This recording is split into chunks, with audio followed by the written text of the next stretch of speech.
تلاوت کی ہوئی آیت سورہ بنی اسرائیل 15واں پارہ آیت نمبر 85 ہے۔ یہاں سے 10واں رکوع شروع ہو رہا ہے، پارے کا بھی اور سورت کا بھی۔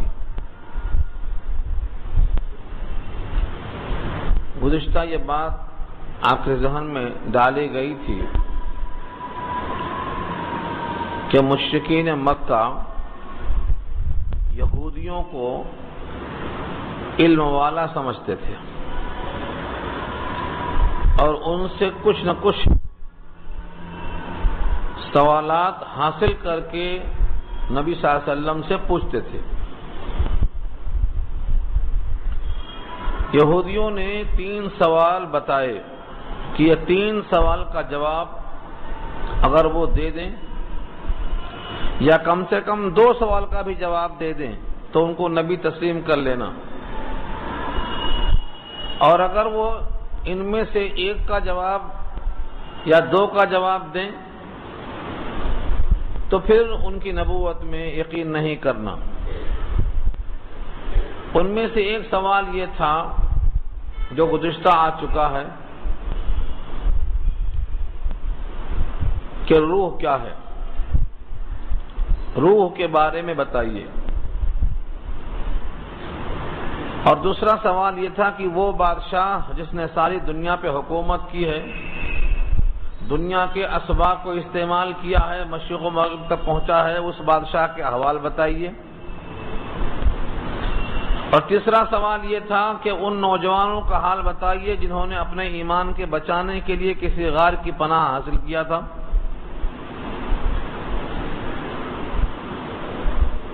نبی صلی اللہ علیہ وسلم پر وحی نازل ہوئی اور آپ نے ان کے جوابات دیے۔ پہلا سوال آپ کے سامنے یہاں آ رہا ہے آج روح کے تعلق سے۔ دوسرا سوال سورہ کہف میں آئے گا اصحاب الکہف کے عنوان سے، جو غاروں میں پناہ لینے والے ہیں۔ اور تیسرا اسی میں آئے گا ذی القرنین کے بارے میں، سورہ کہف کے ختم پر پارہ 16 میں وہ بحث آئے گی۔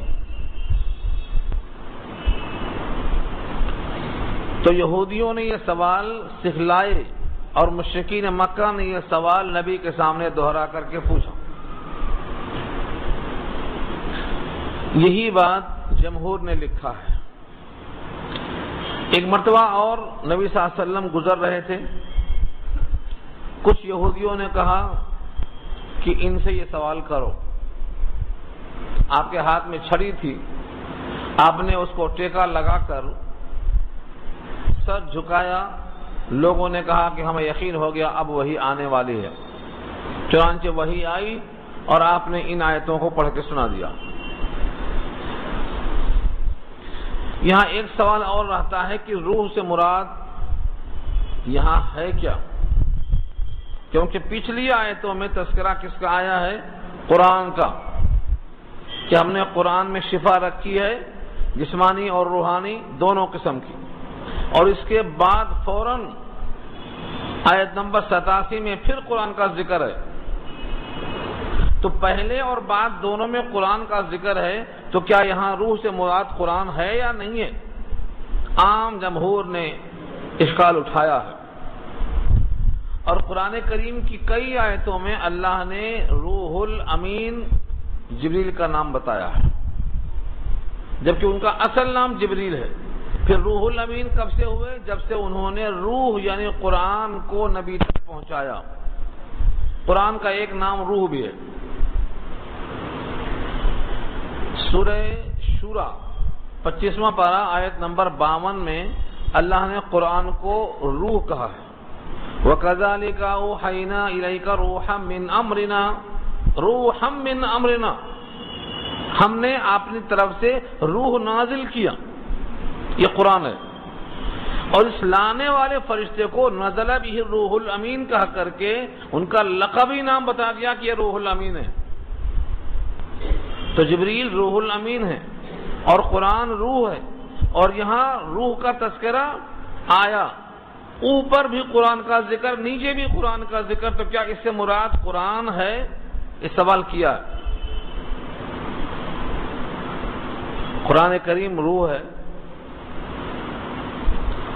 اس سے مراد قرآن ہے، ایک سوال اٹھایا، لیکن جمہور کہتے ہیں قرآن کا نام روح ضرور ہے، جبریل کا نام روح الامین قرآن لانے کی بنا پر روح الامین ضرور پڑ گیا، لیکن یہاں جو سوال یہودیوں نے کیا ہے وہ اس روح سے متعلق کیا ہے جو عام انسان کے سمجھ میں نہیں آئے گا۔ اگر اس قرآن سے متعلق سوال ہوتا تو یہ تو قرآن ہمارے لیے پیش ہی کیا گیا ہے کہ ہم سمجھیں اور عمل کریں، یہ انداز نہ ہوتا کہ تمہیں تو علم بہت کم دیا گیا ہے، تم روح کیا سمجھ سکو گے، ایسا نہیں کہا جاتا۔ اس سے اخذ کیا ہے جمہور مفسرین نے، تمام کی رائے یہی ہے کہ یہاں روح سے مراد وہ روح ہے جس سے انسان زندہ رہتا ہے یا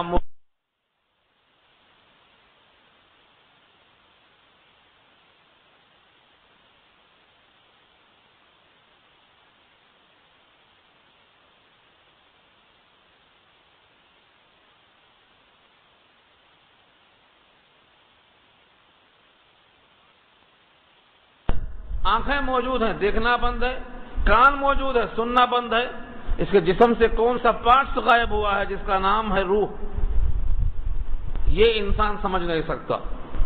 اسی لیے اللہ نے اس کا جواب دیا ہے۔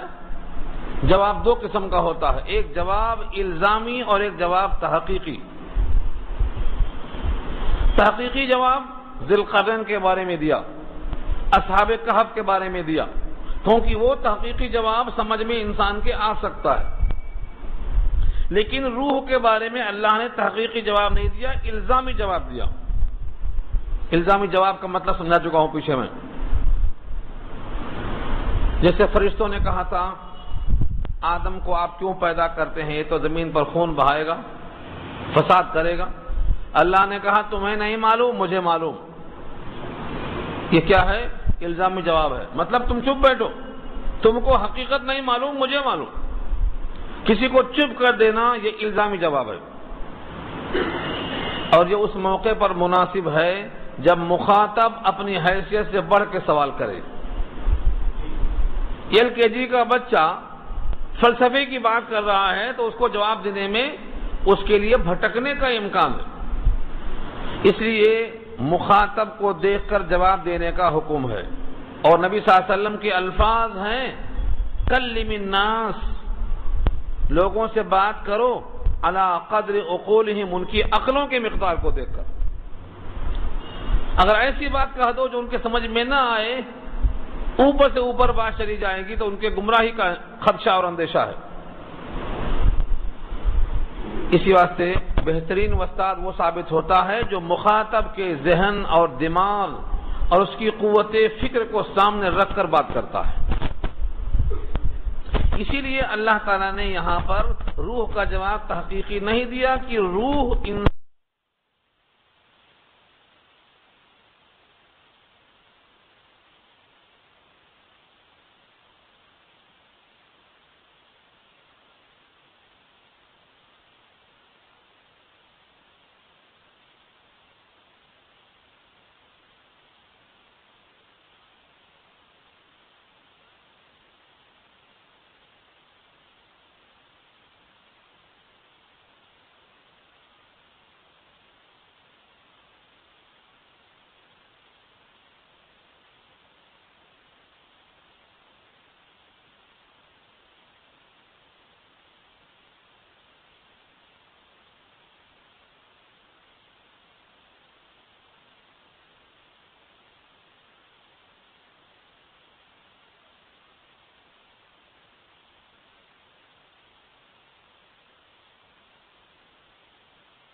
نقصان ہوتا ہے۔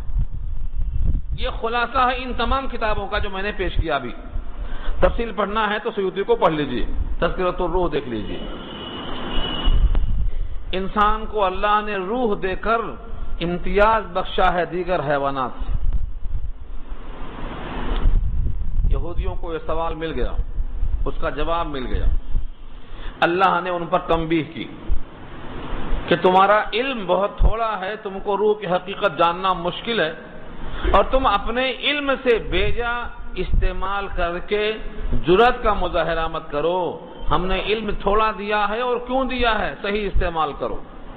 سنانا کس کو ہے؟ یہود کو، لیکن مخاطب بنایا کس کو؟ سید الانبیاء کو۔ ہمارے دنیا کا بھی اصول ہے، کسی کو کوئی بات سنانا ہوتا ہے، کسی کو کوئی بات پہنچانا ہوتا ہے، تو مخاطب کو وہ بات سناتے ہیں تاکہ یہ بات وہاں تک پہنچے۔ کیا انداز ہے رب کریم کا! وَلَئِن شِئْنَا لَنَذْهَبَنَّ بِالَّذِي أَوْحَيْنَا إِلَيْكَ، اور اگر ہم چاہیں تو ہم چھین لیں وہ جو ہم نے آپ کو بطور وحی کے بھیجا ہے۔ اشارہ ہے سید الانبیاء کی طرف، مخاطب تو آپ ہی ہیں۔ ہم نے جو آپ کو علم دیا ہے وحی کے ذریعے، ہم اس وحی کے ذریعے سے جو علم پہنچا چکے ہیں اس کو ہم چھین لینے پر قادر ہیں، آپ کے ذہن سے سلب کرنے پر ہم قادر ہیں۔ سید الانبیاء سے نہیں چھیننا مقصد ہے، یہ سنانا مقصد ہے ان یہودیوں کو جنہوں نے اپنے علم کا غلط استعمال کیا ہے اور غلط سوالات سکھا کر مشرکین مکہ کو اچکایا ہے اور سید الانبیاء کو اذیت پہنچائی ہے۔ یہ بھی تو وہی ہے جو قرآن کی شکل میں آیا، اور وہ بھی تو وہی ہے جو تورات کی شکل میں یہود کے پاس علم موجود ہے۔ اگر یہ چھینا جا سکتا ہے تو وہ بھی چھینا جا سکتا ہے، اور جو اللہ سید الانبیاء سے علم کو چھیننے پر قادر ہے، وہ تورات کے علم کو جو پہنچا ہے یہودیوں تک جس سے وہ گھمنڈ میں اترا رہے ہیں، وہ بھی چھیننے پر قادر ہے۔ یہ ہے تمثیل۔ سنانا یہود کو ہے، مخاطب نبی ہیں۔ وَلَئِن شِئْنَا، اگر ہم چاہیں، لَنَذْهَبَنَّ، ہم ضرور لے کے چلے جائیں، بِالَّذِي أَوْحَيْنَا إِلَيْكَ، اس کو جو ہم نے آپ کے پاس بطور وحی کے بھیجا ہے۔ ثُمَّ، پھر، لَا تَجِدُ لَكَ بِهِ عَلَيْنَا وَكِيلًا، آپ نہ پائیں اپنے لیے اس علم کو واپس لانے میں ہمارے خلاف کوئی حمایتی۔ اگر عام انسان اس کے پس منظر کو نہیں جانتا ہے تو کہے گا کہ سید الانبیاء کو ایسی دھمکی کیوں دی گئی کہ ہم چاہیں تو آپ کا علم چھین لیں، ہم نے جو وہی بھیجا ہے واپس لے لیں، اور ہمارے خلاف آپ کوئی حمایتی مددگار نہیں پائیں گے۔ در حقیقت آپ کو یہ سنا کر یہودیوں کو تنبیہ کرنا مقصد ہے کہ اپنے علم کا غلط استعمال مت کرو، علم کی سیادت اور قیادت کا غلط استعمال مت کرو۔ جو اللہ اس علم کو تم کو عطا فرمایا ہے، یہ مت سمجھو کہ ہمیشہ رہے گا۔ جو دینے پہ قادر ہے وہ لینے پہ قادر ہے۔ جس نے تمہیں حافظہ دیا ہے وہ حافظے کو چھیننے پر بھی قادر ہے۔ وَلَئِن شِئْنَا لَنَذْهَبَنَّ بِالَّذِي أَوْحَيْنَا إِلَيْكَ، جو ہم نے آپ کو وہی بھیجا ہے اور اس سے آپ کو علم پہنچا ہے، ہم اس کو چھین لینے پر قادر ہیں۔ پھر آپ ہمارے لیے، آپ کوئی وکیل اور کارساز اس علم کو واپس لانے میں ہمارے خلاف کوئی حمایتی نہیں پائیں گے۔ پھر اللہ قدرت کے باوجود ایسا کیوں نہیں کرتے؟ الا رحمتا من ربک، مگر رحمت ہے یہ آپ کے رب کی، یہ رب کی رحمت ہے کہ ان یہودیوں کا بھی علم آپ نے دیکھا کہ ان کے پاس موجود ہے، حالانکہ علم نور ہے اور معصیت کے ساتھ نور جمع نہیں ہوتا، لیکن یہ رب کی رحمت ہے کہ ان یہودیوں کا بھی علم ابھی تک باقی ہے، چھینا نہیں گیا۔ تنبیہ ہے یہ۔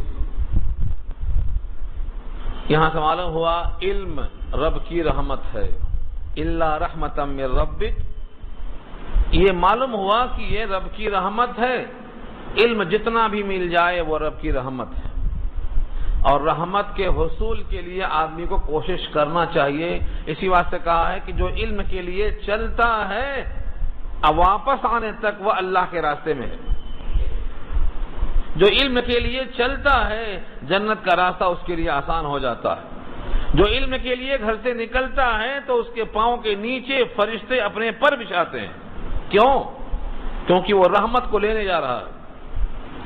تو علم سراپا رحمت ہے، اور علم کا باقی رکھنا اور نہ چھینا یہ بھی رب کی رحمت ہے. الا رحمتا من ربک ان فضلہ کان علیک کبیرا، بے شک اللہ کا فضل آپ پر بہت بڑا ہے.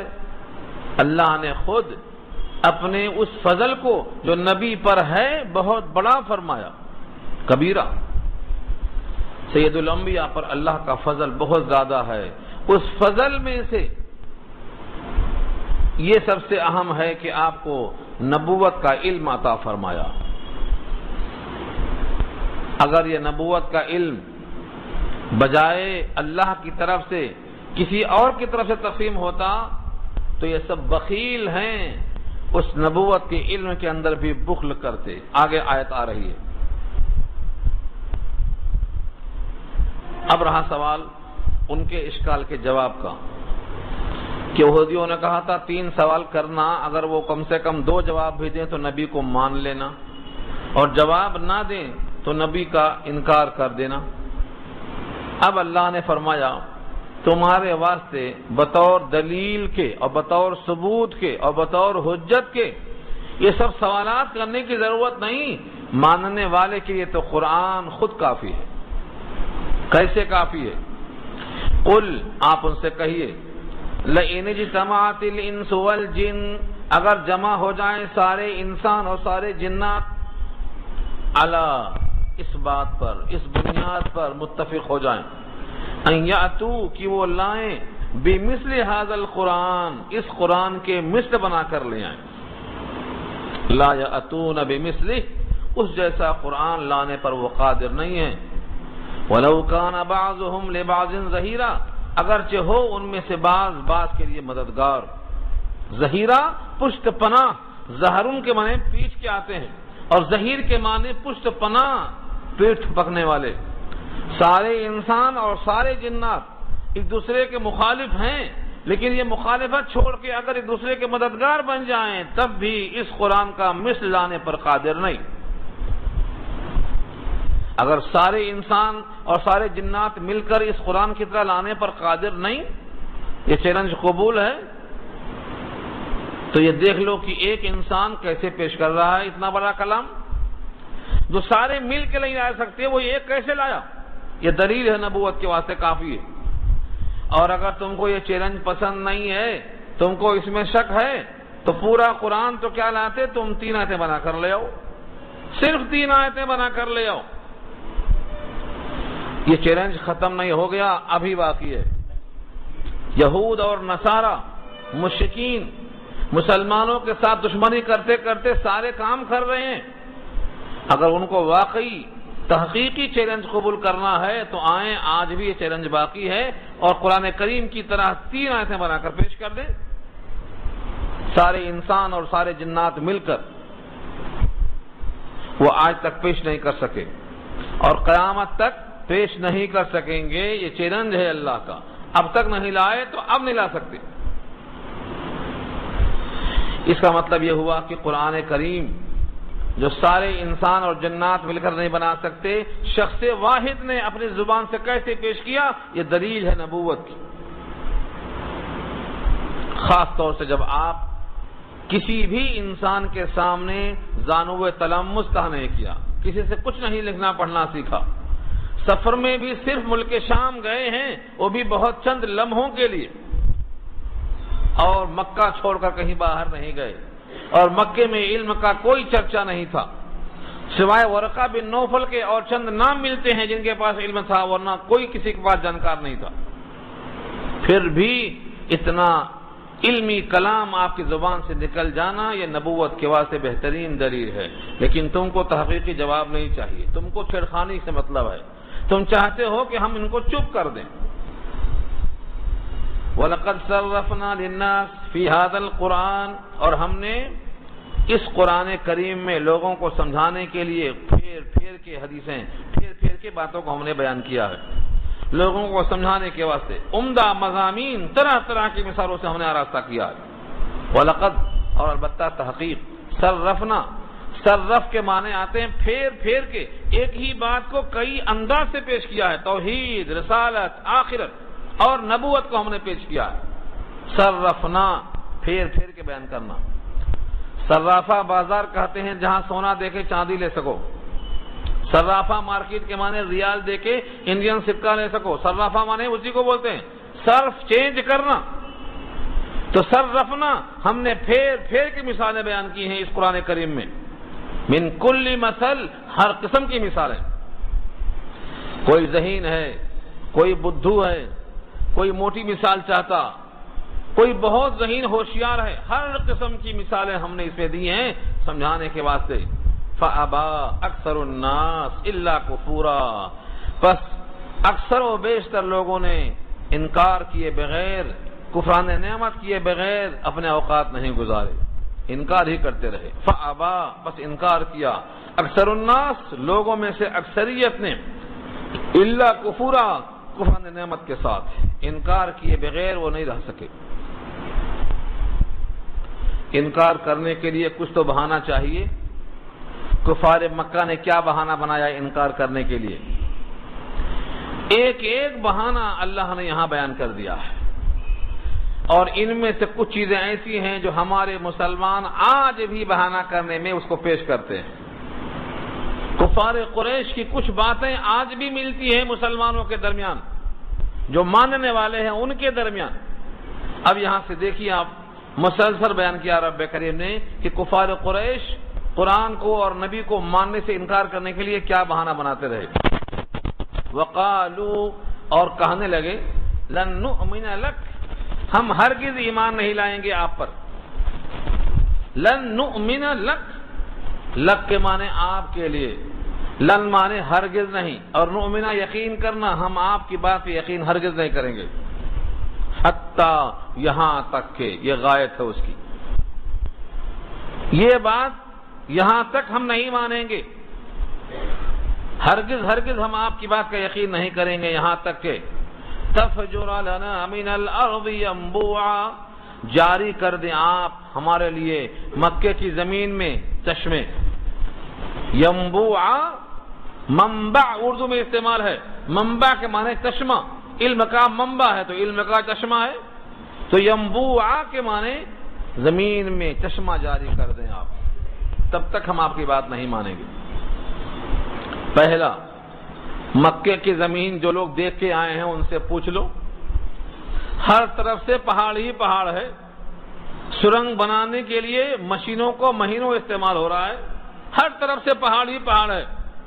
بھلا ان پہاڑوں میں چشموں کو لانا، یہ ایسا سوال ہے جیسے ہمارے اردو میں مثل مشہور ہے، نہ 9 من تیل ہوئی ہیں نہ رادھا نچی ہیں. یعنی نہ تیل شرط لگایا 9 من تیل ہوگا تو ناچیں گی رادھا، 9 من تیل ہوگا نہیں رادھا ناچیں گے نہیں. بھائی مکے کے پہاڑوں میں چشمہ پیدا نہیں ہوگا اور آپ ایمان لائیں گے نہیں. یعنی جو چیز کی شرط لگا رہے ہیں وہ ایسی ہے گویا ناقابل عمل ہے. پہلی شرط، او تکون لک جنت من نخیل وعنب، یا تو ہوئے آپ کے لیے کوئی باغ، کس کا ہو؟ نخیل، کھجور کا، وعنب، انگور کا. کوئی دو میں سے ایک باغ ہو آپ کے لیے، یا دونوں کا ہو، کھجوروں کا انگوروں کا باغ ہو. فتفجر الانہار، پھر آپ جاری کر دیں نہریں، خلالہا، ان کے درمیان، تفجیرہ، جاری کر دینا. یعنی انگوروں کے باغ، کھجوروں کے باغ مکے کے اطراف میں ہوں اور اس میں نہریں جگہ جگہ سے درمیان میں جاری ہوں تاکہ خوب ہریالی شادابی ہو. خوشحالی دیکھ کر ہم آپ کو نبی تسلیم کر لیں گے. 2 شرطیں ہو گئی. تیسری، او تسقط السماء کما زعمت علینا کسفا، یا ہمارے اوپر آسمان کے ٹکڑے گرا دو جس طرح تم دھمکیاں دیا کرتے تھے کہ ہم آسمان گرا دیں گے. او تسقط السماء، یا ساقط کر دو، گرا دو آسمان، کما زعمت، جیسا کہ آپ کا گمان ہے اگر ہم نہیں مانیں گے تو آسمان گر جائے گا، آفت آئے گی، عذاب آئے گا، زلزلہ آئے گا، قیامت آئے گی. جیسا تمہارا گمان ہے ایسا چلو آسمان کا ایک ٹکڑا گرا دو ہمارے اوپر، کما زعمت علینا، کسفن ٹکڑا، او تأتی باللہ والملائکۃ قبیلا، یا ہمارے سامنے اللہ کو حاضر کر دو، ہم دیکھ لیں اللہ کو۔ قبیلہ مانے سامنے، آمنے اور سامنے، دو بدو، اللہ کو، والملائکہ اور فرشتوں کو، ہمارے سامنے اللہ کو اور فرشتوں کو ایسا حاضر کر دو کہ ہم سامنے دیکھ لیں۔ یہ بھی ہونے والی بات نہیں، فرشتوں کو دیکھنے کی تم میں طاقت کہاں؟ اللہ کے تجلی کو دیکھ کر بے ہوش ہو گئے موسیٰ، تو تم اللہ کو دیکھنے کی طاقت کہاں سے لاؤ گے؟ یہ سب ان کو معلوم تھا، یہودیوں کی تاریخ میں موجود تھا کہ موسیٰ بے ہوش ہو گئے تھے، لیکن یہ مقصد یہ ہے کہ ایسی باتیں کرو جو قابل عمل ہونا۔ اور ایک شرط لگایا، او یکون لک بیت من زخرف، زخرف مانے گولڈن، سونا، او یکون لک بیت، یا ہوئے آپ کے لیے ایک گھر سونے کا، سونے کا گھر۔ دنیا میں آج تک کسی کا ہوا ہے؟ تاریخ میں کوئی گزرا ہے؟ نہیں، وہی ہے، ایسی شرط لگاؤ کہ جو ہو نہ سکے، آپ کے لیے ہوئے سونے کا ایک گھر۔ او یکون لک بیت من زخرف او ترقا فی السماء، یا آپ آسمان میں چڑھ جائیں اور ہم دیکھیں کہ آپ آسمان میں جا کر ہمارے واسطے کتابچہ لے کے آئیں۔ او ترقا فی السماء، یا آسمان میں آپ چڑھ جائیں، اور صرف چڑھ جانے سے ہم آپ کو نہیں مانیں گے نبی۔ وَلَن نُؤْمِنَ لِرُقِيِّكَ، رقیّک کا ترجمہ ہے آپ کے چڑھ جانے سے، لن نؤمن، ہم مان نہیں لیں گے۔ صرف چڑھ جانا کافی نہیں ہے، بلکہ چڑھ جانے کے بعد حتی تنزل علینا کتابا، ہم پر آپ کتاب لے کے آئیں، اور وہ کتاب بھی ایسی ہو نقرؤ کہ اس کتاب کو ہم کھول کے پڑھ لیں جس میں لکھا ہو کہ یہ نبی ہیں۔ کتنی شرطیں لگایا ہے، اس میں سے بتائیے کون سی شرط ہے دنیا والوں کے سامنے جو کوئی انسان ایسا کر سکتا ہے؟ کون سا انسان کر سکتا ہے؟ پھر دہراتا ہوں میں، آپ مکے کی زمین میں چشمہ جاری کر دیں، آپ کے واسطے انگوروں کے کھجوروں کے باغات ہوں، ان کے درمیان نہریں جاری ہوں، یا آسمان کا کوئی ٹکڑا ہم پر گرا دیں، یا اللہ کو فرشتوں کو ہمارے سامنے حاضر کر دیں، یا آپ کے واسطے کوئی سونے کا بہترین گھر ہو، یا آپ آسمان میں چڑھ جائیں اور چڑھ کر وہاں سے کتاب ہمارے واسطے لائیں جس کو ہم پڑھ لیں، اس میں لکھا ہو کہ یہ نبی ہیں۔ ان تمام سوالوں کے جواب میں کتنا غصہ آنا چاہیے۔ آج ہے کوئی برداشت کرنے والا؟ پورے قرآن کریم میں جتنے انبیاء سے سوالات کیے گئے ہیں، دل جلانے والے، تکلیف دینے والے، اذیت پہنچانے والے، لیکن کسی جواب میں کسی نبی نے جواب میں شدت نہیں اختیار کی، بلکہ بڑے تحمل کے ساتھ مدبرانہ جواب دیا۔ داعی کے لیے سب سے پہلی شرط یہی ہے کہ اس کو تحمل اور ضبط اتنا ہو کہ اسے غصہ نہ آئے۔ اتنی تمام باتوں کو سن کر ہم میں سے کون ہے جو کہے گا میاں تم سے ہم بات کریں گے؟ کہے گا ہٹ پاگل ہے تم، تو دیوانے ہیں تم۔ آج کوئی بھی مولوی اور کوئی بھی عالم اور کوئی بھی داعی اتنی باتوں کو سن کر کیا بات کرے گا اس سے؟ لیکن نبیوں کا تحمل اللہ کی طرف سے خصوصی عطا ہے، وہ ان تمام باتوں کو سن کر اللہ کے جواب کو دہراتے ہیں، اور بس کوئی گلا شکوہ نہیں، کوئی سختی اور شدت نہیں۔ قل، اے نبی آپ ان تمام باتوں کے جواب میں کہہ دیجئے سبحان ربی، میرا رب پاک ہے، یعنی وہ ہر عیب سے پاک ہے، وہ جو چاہے کر سکتا ہے، وہ معجز ہے، سب کو عاجز کرنے والا ہے، خود عاجز نہیں ہے۔ سبحان ربی، میرا رب پاک اور صاف ہے، بے عیب ہے، یعنی وہ عاجز نہیں ہے، وہ جو چاہے کر سکتا ہے۔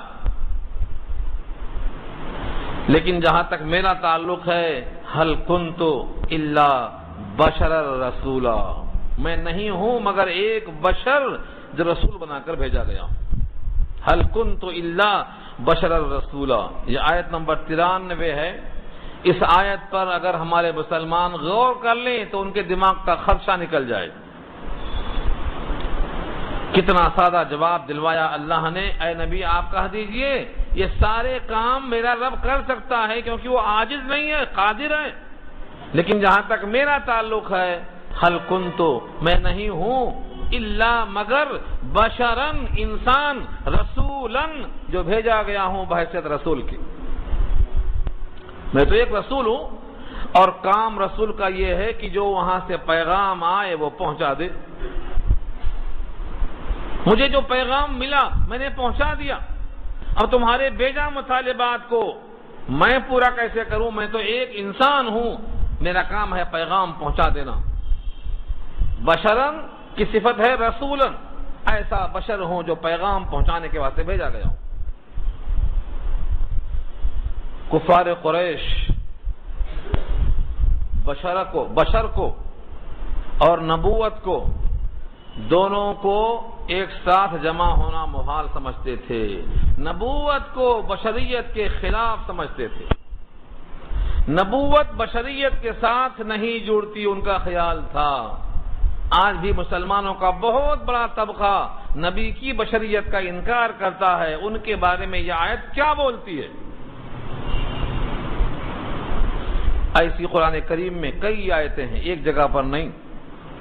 سورہ یونس میں بحث گزر چکی ہے، سورہ انبیاء میں آ چکی ہے، یہاں بھی موجود ہے، اور ابھی کلام جاری ہے، بشریت پر کلام ابھی جاری ہے رب کریم کی طرف سے کہ میں تو ایک بشر ہوں اور یہ سارے کام رب کے ہیں، میرا رب تو عاجز نہیں ہے، مگر نبی کے ذمہ مطالبات کی تکمیل نہیں ہے، نبی کے ذمہ پیغام پہنچانا ہے۔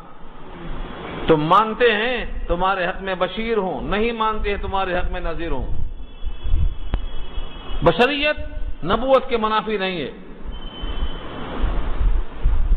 قل سبحان ربی، کہہ دو میرا رب پاک صاف ہے، عاجز ہونے سے پاک اور صاف ہے۔ چنانچہ جتنے بھی معجزات ہیں یہ اللہ کا عمل ہے، اللہ کا فعل ہے، لیکن نبی کے ہاتھ میں ظاہر ہوا۔ چاند کا 2 ٹکڑے کرنا، نبی کی انگلی وہاں تک نہیں پہنچتی، لیکن اس اشارے سے چاند 2 ٹکڑے ہو گیا کیونکہ وہ فعل اللہ کا ہے، ظاہر ہوا نبی کے ہاتھ پہ۔ آپ نے بدر کے موقع پہ ایک مٹی پھینکی، سب کی آنکھوں میں پہنچ گئی۔ ایک انسان کا مٹھی پھینکنا کسی ایک سمت میں ہوگا، لیکن ہر سمت میں آنکھوں میں پہنچ جانا یہ اللہ کا فعل ہے۔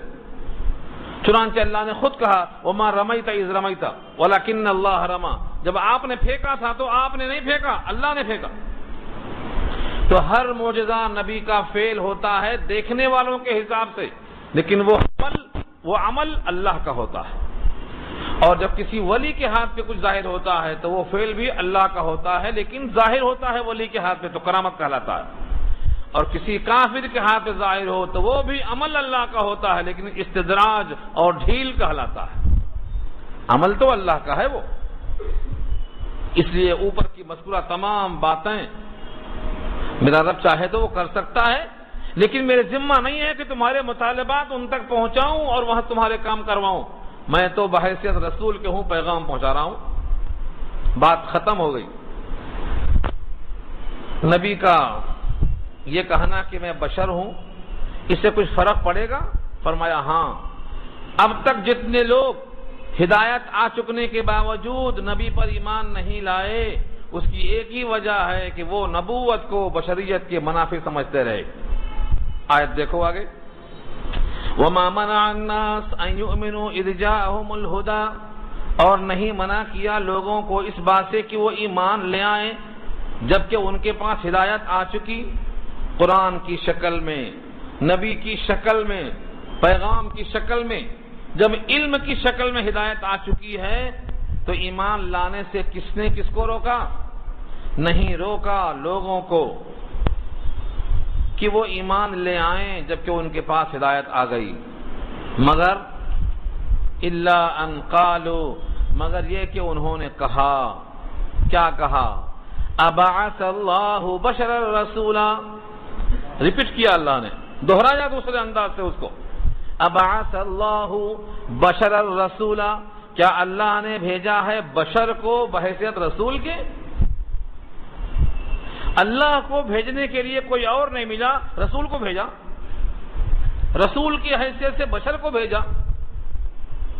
یہاں تو اتنا ہی کہا ہے.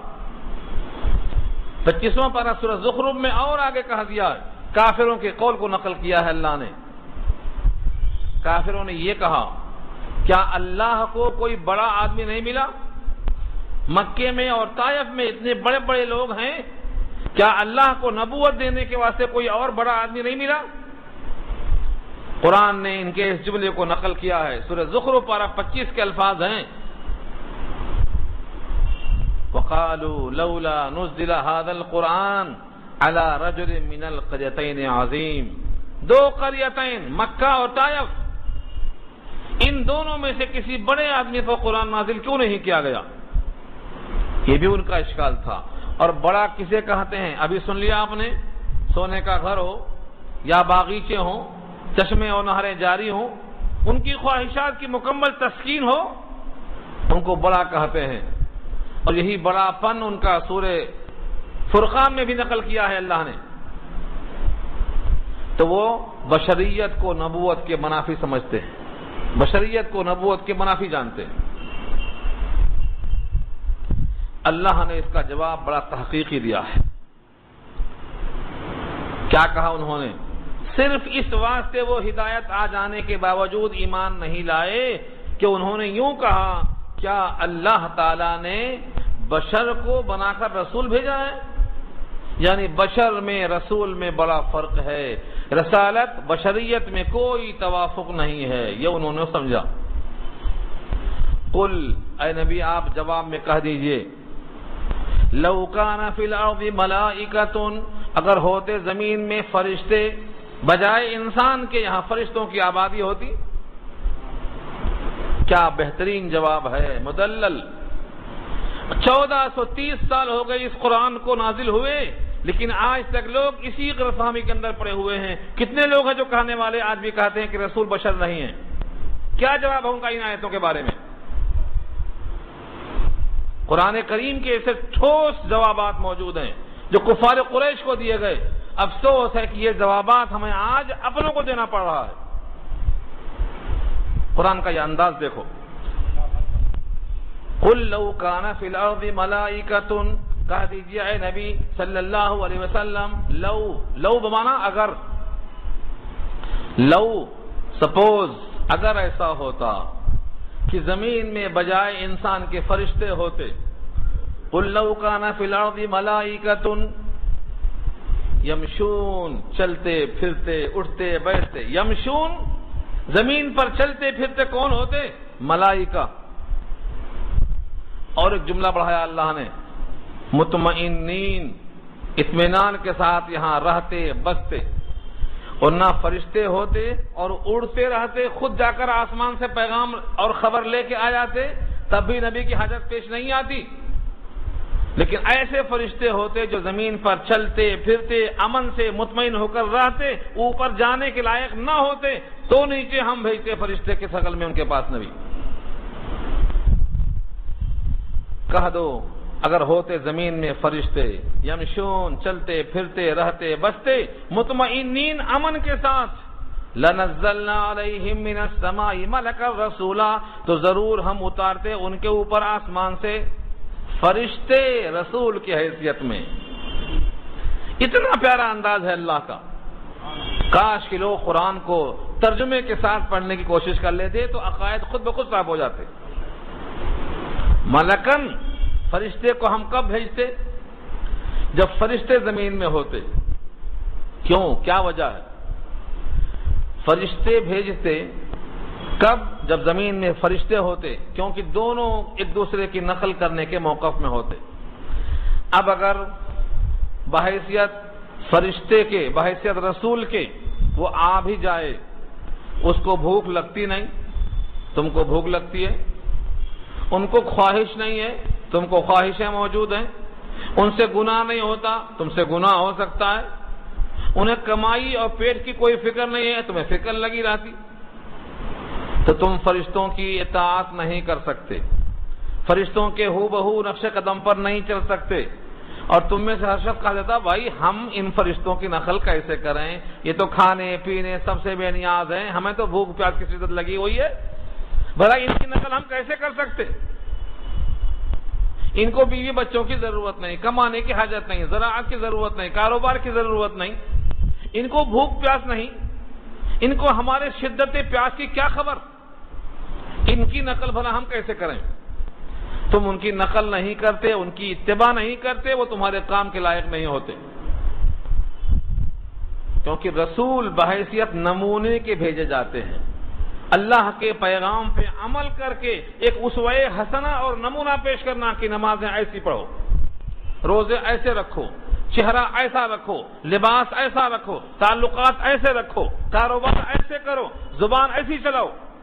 نبی تو نمونہ ہیں، لقد کان لکم فی رسول اللہ اسوۃ حسنہ، تو نبی کی ذات اسوہ حسنہ ہوتی، اور اسوہ حسنہ کا مطلب تم ان کو دیکھ کر نماز پڑھو، تم ان کو دیکھ کر اپنے زلفیں رکھو، تم ان کو دیکھ کر اپنی داڑھی رکھو، تم ان کے لباس کو دیکھ کر لباس اپناؤ، ان کے کاروبار کو دیکھ کر کاروبار کرو۔ اسی لیے انبیاء نمونہ ہوتے تھے۔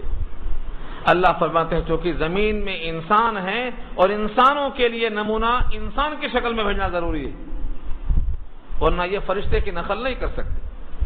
ہاں سپوز بفرض محال اگر زمین میں بجائے انسان کے فرشتے ہوتے تو ہم بحیثیت رسول کے فرشتوں کو بھیجتے تاکہ وہ ان کی نقل کر سکیں۔ یہ ہوا ان کا تحقیقی جواب۔ اب یہاں ایک اشکال ہے، تھوڑا علمی اشکال ہے، لیکن اگر آپ متوجہ رہیں جیسا کہ اب تک رہے ہیں تو بات سمجھ میں آئے گی۔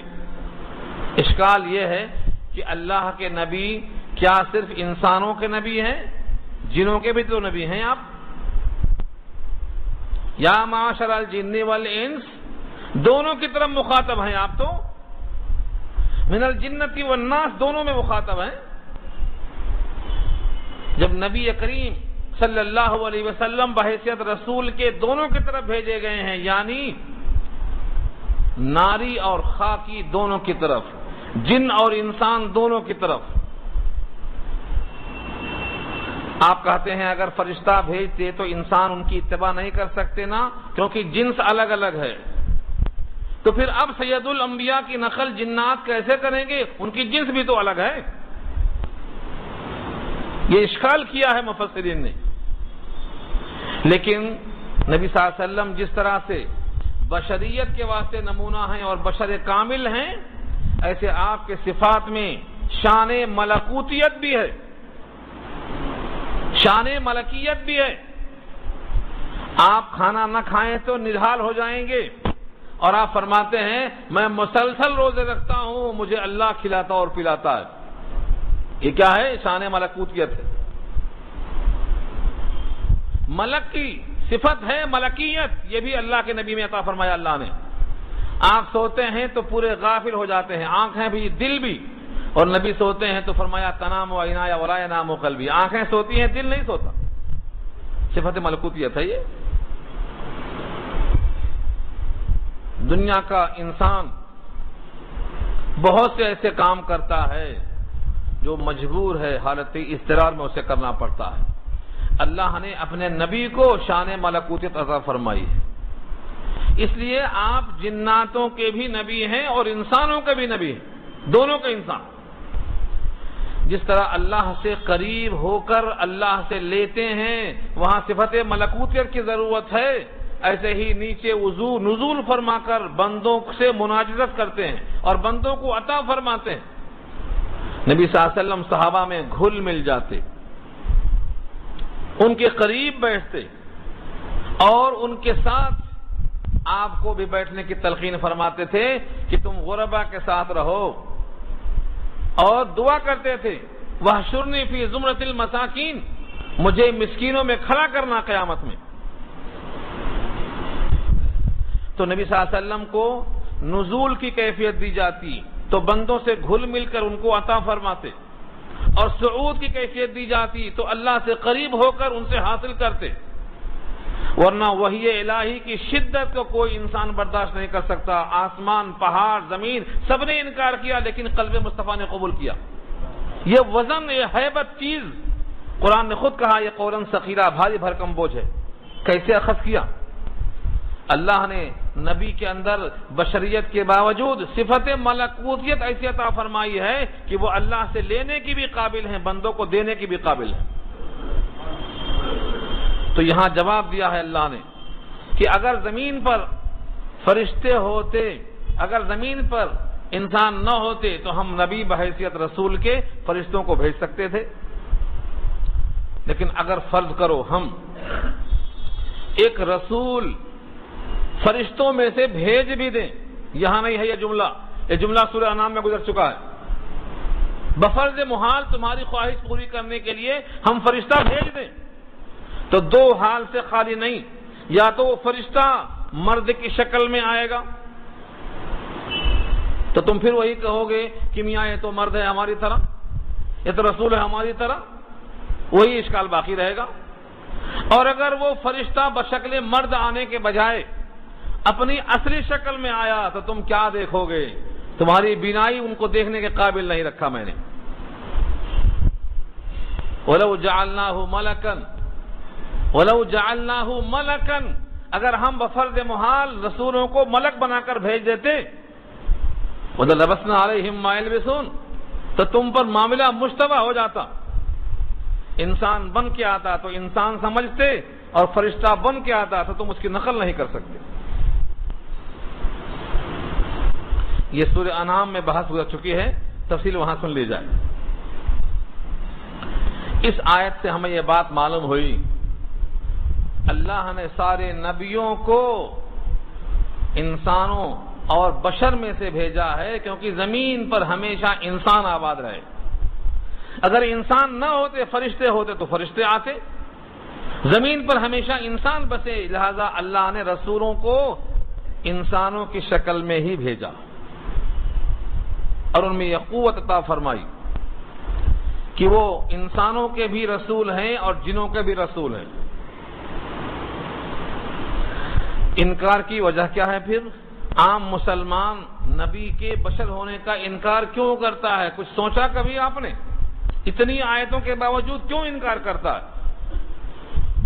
جب کوئی کہتا ہے کہ نبی بشر ہیں تو ان کے دماغ میں آتا ہے کہ بشر تو ہم بھی ہیں اور ہم جھوٹ بولتے ہیں، تو بشر جھوٹ بولتا ہوگا۔ ہم غیبت کرتے ہیں، ہم بشر ہیں تو غیبت کرنا بشر کی خاصیت ہو گئی۔ غرض ہے کہ ہمیں اپنے اپنے گناہ یاد آتے اور ہم سمجھتے ہیں کہ بشر میں یہ تمام شر ہیں، لہذا نبی بشر کیسے ہو سکتا ہے؟ اپنی اپنی خرابیاں نظر آتی ہیں، اس واسطے ہم نبی کی بشریت کا انکار کرتے ہیں۔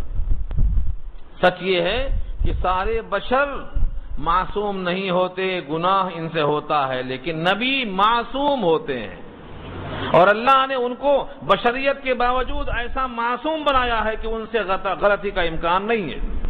نگرانی اللہ کی ہوتی ہے، پیشگی اطلاع دی جاتی ہے۔ نبی بیٹھے ہوئے ہیں انتظار میں خیبر والوں کے کہ وہ ابھی مال جمع کر کے لائیں گے دیت دینے کے لیے، اوپر سے پلان بنا کہ چٹنی کر دو، پتھر ڈال دو اوپر سے۔ ابھی وہ پتھر کا پلان بنا ہی تھا، پتھر کو وہ لوگ ہاتھ نہیں لگائے تھے، صرف پلان بنا۔ جبریل نے آ کر کہا اے نبی یہاں سے اٹھیے، یہ لوگ پتھر ڈالنے والے ہیں۔ یہ نگرانی ہوتی ہے انبیاء کی۔ تو انبیاء تو معصوم ہوتے ہیں، ہماری طرح بشر ہیں، لیکن صفات میں ہماری طرح نہیں ہے۔ ہم سے جھوٹ کا امکان ہے، لیکن رسولوں سے امکان جھوٹ کا نہیں ہے۔ ہم سے غیبت کا امکان ہے، وہاں امکان نہیں ہے۔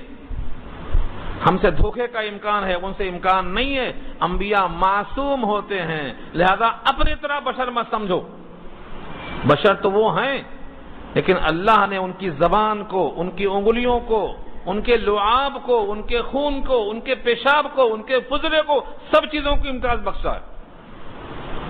پڑھو سیرت النبی کو۔ آپ نے اشارہ کیا چاند کے 2 ٹکڑے ہو گئے، آپ سے ہوں گے؟ آپ نے لعاب دہن ٹپکایا، علی کی آنکھیں ٹھیک ہو گئیں جب کا جب، آپ سے ہوں گی؟ غار ثور میں صدیق اکبر کے پاؤں میں سانپ نے ڈس لیا، آنکھیں اشکبار تھیں، نبی کی آنکھ کھلی اور لعاب دہن لگایا، ابو بکر صدیق فوراً ٹھیک ہو گئے، آپ سے ہوگا یہ؟ پانی کی قلت تھی، آپ نے اپنی انگلی ڈال دیا، چشمہ بن گیا، سارا جہان سیراب ہو گیا، آپ سے ہو سکتا ہے یہ؟ 300 معجزات لکھا ہے علامہ سیوطی نے، الخصائص الکبریٰ میں پڑھیے تو صحیح معلوم ہوتا بشر ہونے کے باوجود اللہ کی یہ عطا ہے کہ وہ ہم جیسے نہیں ہیں. بشریت میں ہماری طرح ہیں لیکن صفات میں ملکوت اللہ ہے. آپ کے زبان سے نکلے ہوئے الفاظ انمٹ ہوتے ہیں. عبداللہ بن عتیق کا پاؤں ٹوٹ گیا تھا, نبی صلی اللہ علیہ وسلم نے ہاتھ پھیرا, فوراً ٹھیک ہو گیا. کسی کا پاؤں ٹوٹنے کے بعد ٹھیک ہوتا ہے؟ ایک دو معجزات نہیں ہیں, 300 ہیں. کتنے بیان کریں گے ہم؟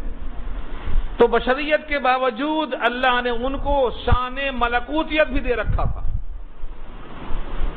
لیکن اس سے ان کی بشریت کا انکار کرنا ان آیتوں کے انکار کے برابر ہے, اور ایک آیت کا انکار بھی کفر ہے. قرآن کریم کی ان آیتوں میں غور کرنا چاہیے. اب کوئی مانتا ہے یا نہیں مانتا ہے, اللہ نے کہلوایا ہے, اے نبی آپ ان سے کہہ دو, قل کہہ دیجئے اعلان کے ساتھ, کفا باللہ کافی ہے اللہ, شہیدن بطور گواہ کے, بینی و بینکم میرے تمہارے درمیان. کوئی مانتا ہے یا نہیں مانتا ہے, اللہ بحیثیت گواہ کے میرے تمہارے بیچ میں کافی ہے.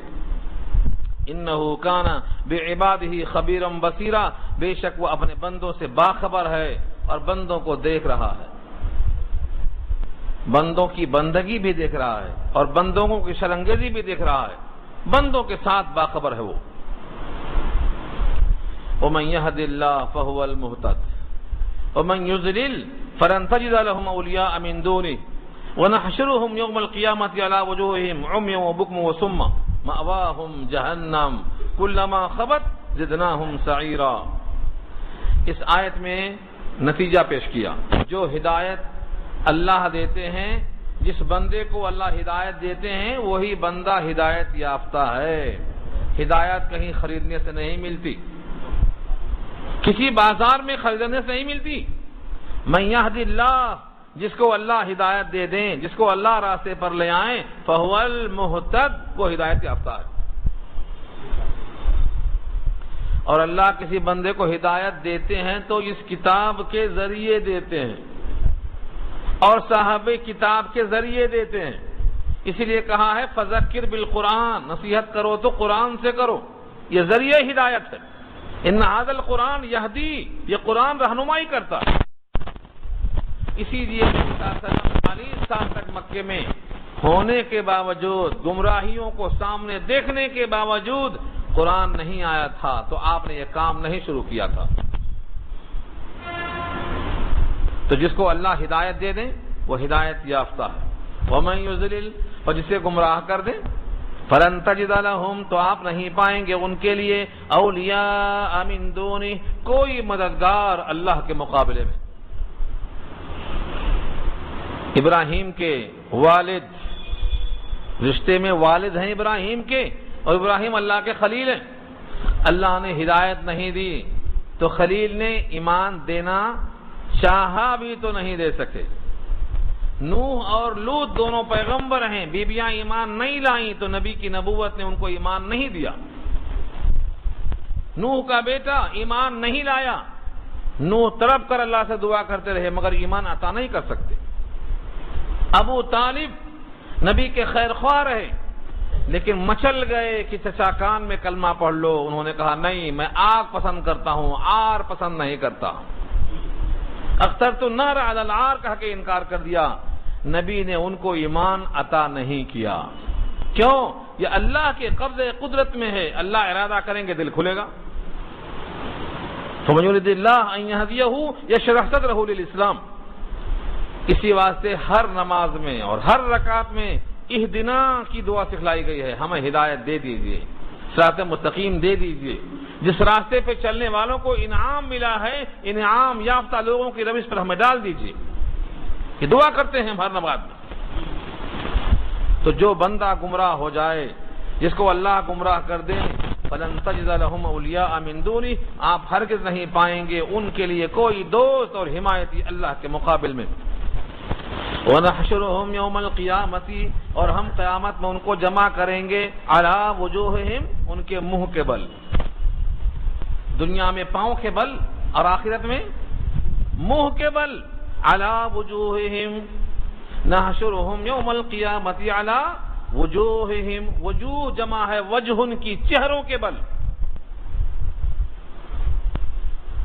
صحابہ نے پوچھا اے اللہ کے نبی کیا چہروں کے بل چلا جا سکتا ہے؟ سمجھ میں نہیں آیا، چہروں کے بل کیسے چلا جائے گا؟ اللہ کے نبی نے فرمایا جو اللہ پیروں پر چلا سکتا ہے وہ چہروں پر چلا سکتا ہے، جو پیروں پر چلا سکتا ہے وہ چہروں پر چلا سکتا ہے۔ کیا تم نے دنیا میں دیکھا نہیں کہ بہت سے سانپ پیٹ کے بل چلتے ہیں اور چوپائے 4 پیروں پہ چلتے ہیں اور انسان 2 پیروں پہ چلتے ہیں، اور سانپ کی رفتار تم سے بھی تیز ہے، چوپائے سے بھی تیز ہے۔ اللہ قادر مطلق ہے۔ ہاں اب یہ بتاؤ قیامت میں جو چہروں کے بل چلے گا وہ اچھا ہے یا جو پاؤں کے بل چلے گا وہ اچھا ہے؟ افمن یمشی مکبا علی وجہہ اہدی امن یمشی سویا علی صراط مستقیم، کون سیدھا راستے پر ہے؟ سوال کیا قرآن نے؟ افمن یمشی مکبا علی وجہہ، جو چلے گا اپنے چہروں کے بل آؤدھا یہ اچھا ہے یا جو چلے گا صراط مستقیم پر سیدھے پیروں کے بل وہ اچھا ہے؟ بتاؤ کون سا اچھا ہے؟ اگر خواہش یہ ہے کہ ہم قیامت میں پیروں کے بل چلیں اور چہروں کے بل چلنے کی آفت اور مصیبت سے ہم بچ جائیں تو کیا کریں گے؟ آپ اس ہدایت کو قبول کر لیں گے، کوشش کریں گے اللہ سے ہدایت مانگنے کی۔ اے اللہ ہمیں ہدایت نصیب فرما اور صراط مستقیم پر چلنا آسان فرما۔ ہر نبی کی یہ دعا تھی، ہر صحابی کی یہ دعا تھی۔ تو فرمایا ہم ان کو قیامت میں اٹھائیں گے ان کے چہروں کے بل 3 حالتوں میں، عمین و بکمن و سما، 3 صفتیں، 3 راستے ہیں جسم میں کوئی چیز داخل ہونے کے، 3 چیزیں، کان اور آنکھ اور منہ۔ فرمایا اللہ نے کہ ہم تینوں کو بند کر دیں گے کیونکہ تم نے دنیا میں ان تینوں کا صحیح استعمال نہیں کیا، تبھی تو گمراہ رہے تم۔ اگر تمہاری آنکھ کھلی ہوتی تو قرآن کی یہ آیتیں تم نے کھول کے دیکھا ہوتا۔ وہ بکمن، اور تم کو ہم گونگا پیدا کریں گے، اگر تم زبان کھولنے کے لائق تھے تو کسی عالم سے سوال کر لیا ہوتا۔ وہ سما، اور تم کو ہم بہرا پیدا کریں گے، تمہارے سامنے چیخ چیخ کر کہا گیا کہ آؤ قرآن سنو، آؤ قرآن سنو، تم نے اپنے کانوں کو بند رکھا۔ 3 سزا دیا رب کریم نے۔ قیامت میں چہروں کے بل کھڑا کریں گے اور ان کی آنکھیں اندھی ہوں گی، عمین کے معنی اندھا، اعما کہتے ہیں اندھے کو، اس کی جمع ہے عمیہ۔ اور بکما ابکم سے بنا ہے، بکما کہتے ہیں گونگے کو، اور سما سمن کے معنی بہرا۔ 3 راستوں پہ مہر لگا دیا اللہ نے۔ مأواہم جہنم، ان کا ٹھکانہ جہنم ہے، ہمیشہ جہنم میں رہیں گے۔ اور جہنم کے بارے میں بس سمجھو 1-2 گھنٹہ آگ چلے گی پھر بجھ جائے گی۔ لکڑی کا ایک لکڑی کا بہت بڑا سلہ ڈال دیتے ہیں، جلتا جلتا 2 دن میں، 3 دن میں، 4 دن میں ختم ہو جاتا۔ اب تو پٹرول کا کنواں جلتا ہے وہ بھی بجھ جاتا، پٹرول کا کنواں جلتا ہے وہ بھی بجھ جاتا، تو جہنم بھی شاید کبھی نہ کبھی بجھ جائے گی۔ اللہ نے کہا کلما خبت زدناہم سعیرا، جب جب بجھے گی ہم اس کے شعلوں کو بھڑکاتے ہی رہیں گے۔ کلما کا ترجمہ جب جب، 1 بار نہیں، 2 بار نہیں، 3 بار نہیں، کوئی لمٹ نہیں، کلما جب جب، خبت بجھ جائے، جب جب کبھی ماد پڑے، زدناہم تو ہم زیادہ کر دیں گے، سعیرا اس کے شعلوں کو۔ انسان سوچتا ہوگا کہ یہ تو بہت بڑا ظلم ہے، ان مجبوروں کو جہنم میں پھینکنا، ہمیشہ کی آگ میں ڈالنا۔ اللہ فرماتے ہیں یہ کوئی ہماری طرف سے ان پہ ظلم نہیں ہے، یہ ان کے عمل کا بدلہ ہے۔ ذالک جزاؤہم، یہ ان کا بدلہ ہے، ان کی جزا ہے، انہوں نے کمایا ہے یہ اپنے عمل سے۔ ذالک جزاؤہم، یہ ان کی جزا ہے۔ بِأَنَّهُمْ میں جو با ہے، یہ با سببیہ کہلاتا ہے، ریزن۔ سنو کیا ہے، بِأَنَّهُمْ كَفَرُوا بِآيَاتِنَا بَإِن طور کہ انہوں نے انکار کیا ہماری آیتوں کا، وَقَالُوا اور کہنے لگے أَإِذَا كُنَّا عِظَامًا وَرُفَاتًا کیا جب ہم ہو جائیں گے ہڈیاں اور چورا چورا ریزہ ریزہ، أَإِنَّا لَمَبْعُوثُونَ خَلْقًا جَدِيدًا کیا ہم اٹھائے جائیں گے نئے سرے سے دوبارہ، خلقاً جدیدہ نئی تخلیق۔ یہ سوال کئی دفعہ آ چکا ہے، اس کا جواب بھی کئی دفعہ آ چکا ہے۔ اب تو تم ہڈیاں ہو، ریزہ ریزہ ہو، مٹی کا چورا ہو، کسی بھی شکل میں کچھ تو ہو، تم کو پیدا ہم اس وقت کر چکے ہیں جب تم کچھ بھی نہیں تھے، تم کچھ بھی نہیں تھے، نتھنگ، اس کو ہم پیدا کرنے پر قادر ہیں، تو تم جب ریزہ ریزہ ہو گئے اس کو ٹھیک کرنے میں کیا مشکل ہے؟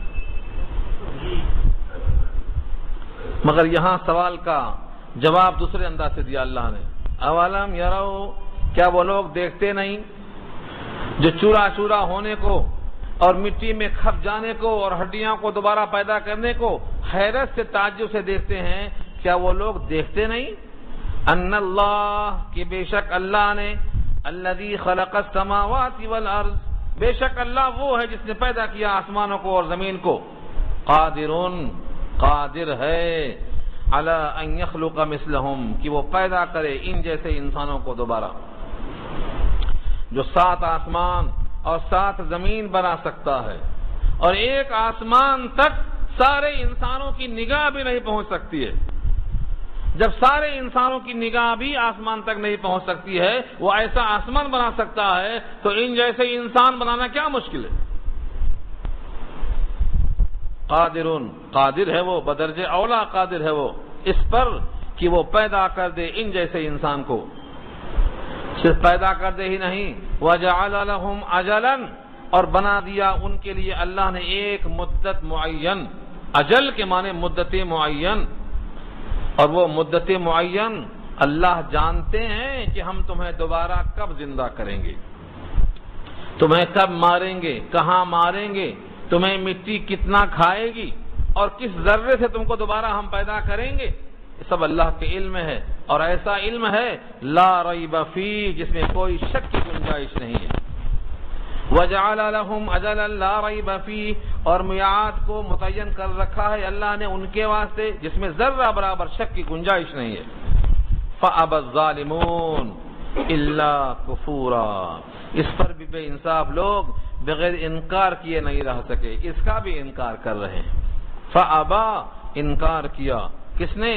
ظلم کرنے والوں نے، إِلَّا كُفُورًا ناشکری کے ساتھ انکار کرتے رہے۔ آخری آیت ہے، اس میں اللہ نے فرمایا ان سے آپ کہہ دیجئے جو نبی کی نبوت پر شک کرتے ہیں اور یہ کہتے ہیں کہ کسی اور کو دیا ہوتا نبوت، اور یہ کہتے ہیں نبی ہم مانیں گے جب خزانہ آپ کے ساتھ ہو، ان انسانوں سے کہہ دو قل لو انتم تملکون خزائن رحمت ربی اگر تم مالک ہو جاؤ میری رحمت کے، میرے رب کی رحمت کے خزانوں کے، رب کی رحمت کے خزانوں کے مالک اگر تم ہو جاؤ تو کیا کرو گے؟ باپ اپنے بیٹے کو لڈو دیتا ہے پھر مانگتا ہے بیٹے ذرا دے دے، انہیں ہاتھ پیچھے کر لیتا ہے، حالانکہ باپ کا دیا ہوا لڈو ہے دینے کو تیار نہیں، کیوں؟ اس کے دل میں ایک بخل ہے، ارے ہاتھ میں آئی تو چیز کیا واپس کرنا، اس کو نہیں دینا، آ گئی ہاتھ میں۔ بچے پہ لوگ ہنستے ہیں کہ بچہ بڑا بخیل ہے لڈو نہیں دے رہا ہے، ہمارے پاس کیا تھا، ہم تو ننگے پیدا ہوئے تھے اور قیامت میں پھر ننگے کھڑے ہونے والے ہیں، کیا لے کے آئے ہیں کیا لے کے جائیں گے، ہم کس کے واسطے روک کے رکھ رہے ہیں؟